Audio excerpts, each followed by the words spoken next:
Mesdames et messieurs les représentants des associations économiques, mesdames et messieurs en vos titres et fonctions, chers invités, en 2030, nous ne serons plus là.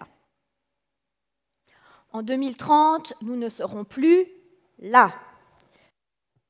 Non pas que ce forum de l'économie n'existera plus, il existera, mais si vous avez bien écouté tout à l'heure Madame Fanny Turcher, il sera différent.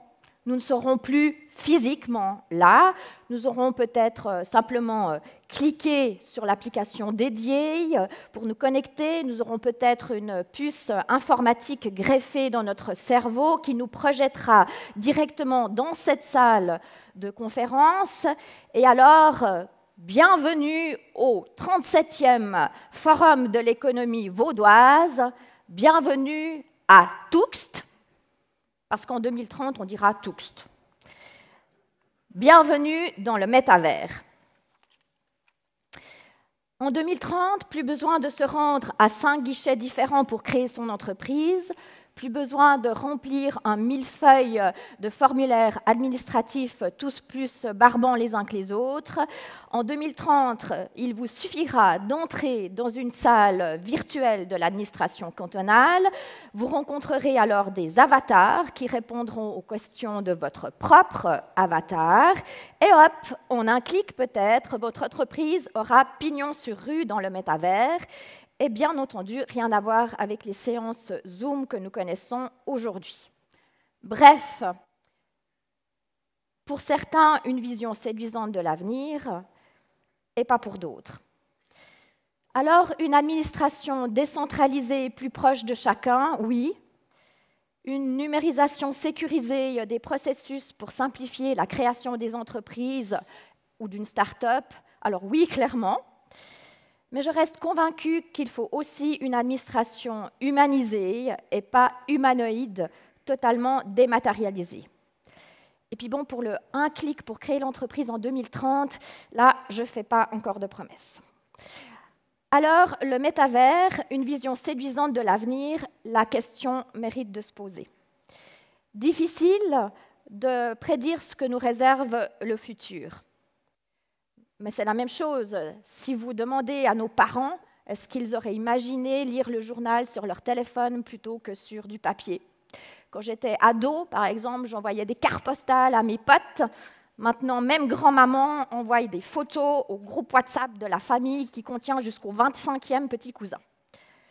La révolution numérique se déroule sous nos yeux à une vitesse qui est ahurissante, comparée à la vitesse de la révolution industrielle qui a pris presque un siècle. Va-t-on atteindre le pic de la singularité, ce fameux moment où l'intelligence artificielle aura dépassé l'intelligence humaine plus vite que prévu vers l'horizon 2050? Et avec quels effets? Les conférences de ce matin devraient nous donner un aperçu de ce proche avenir.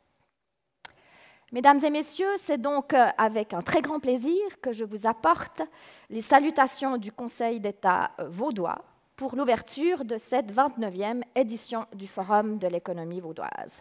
Et ce n'est pas un avatar qui vous parle, même pas un petit hologramme à la française. Mesdames et messieurs, le canton de Vaud aura-t-il sa place dans le monde de demain? Oui, j'en suis absolument convaincue, et votre présence en est une belle démonstration.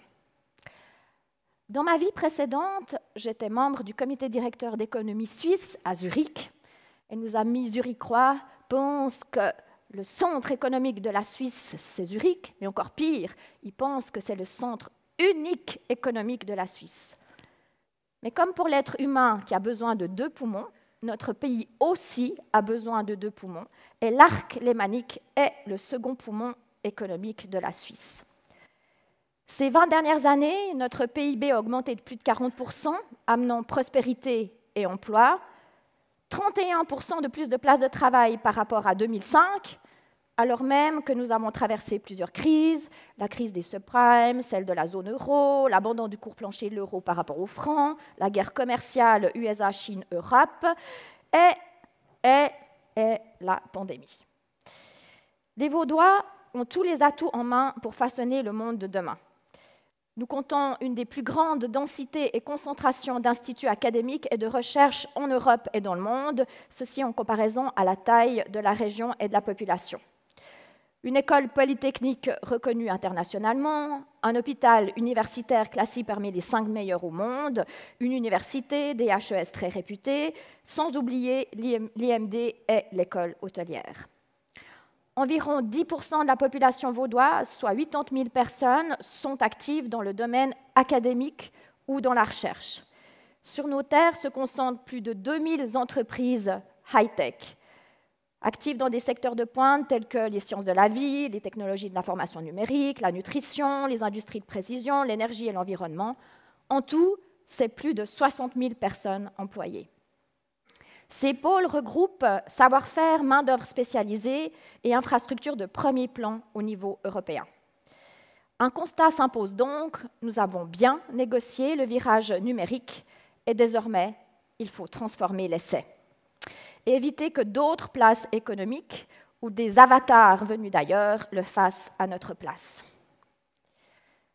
Mesdames et messieurs, notre économie, c'est une économie diversifiée, solide, résiliente et performante. Et vous en êtes tous des acteurs importants. Et elle le sera aussi demain, métavers ou pas.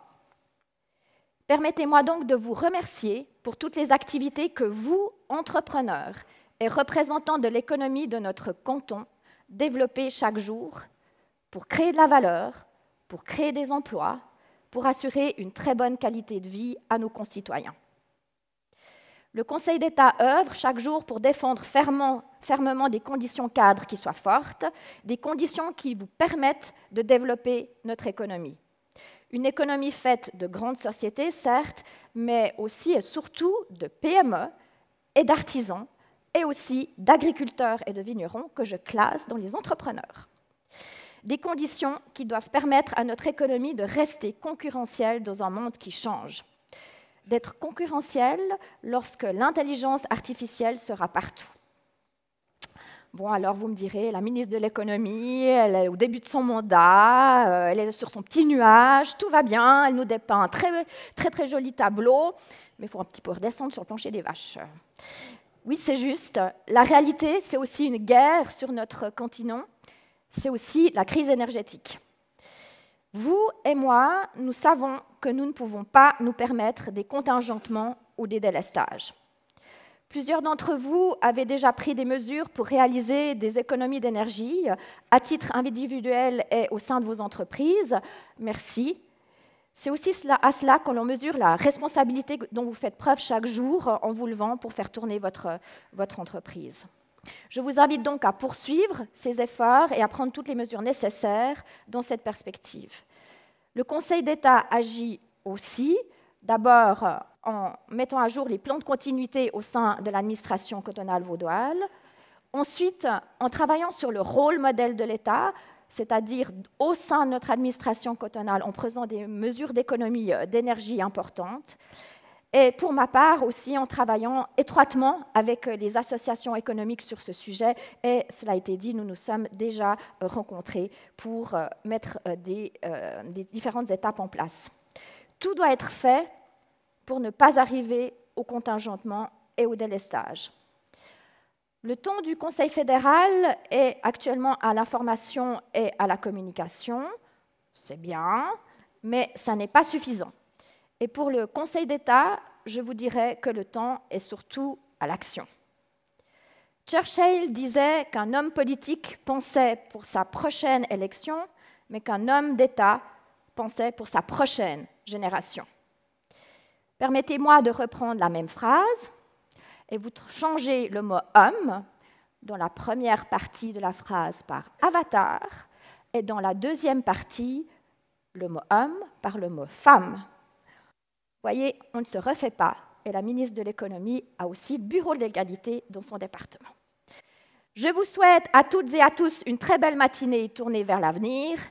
Un très grand merci aux associations économiques qui ont organisé cette 29e édition du Forum de l'économie vaudoise de très haut vol, et je vous souhaite d'excellentes conférences. Je vous remercie pour votre attention.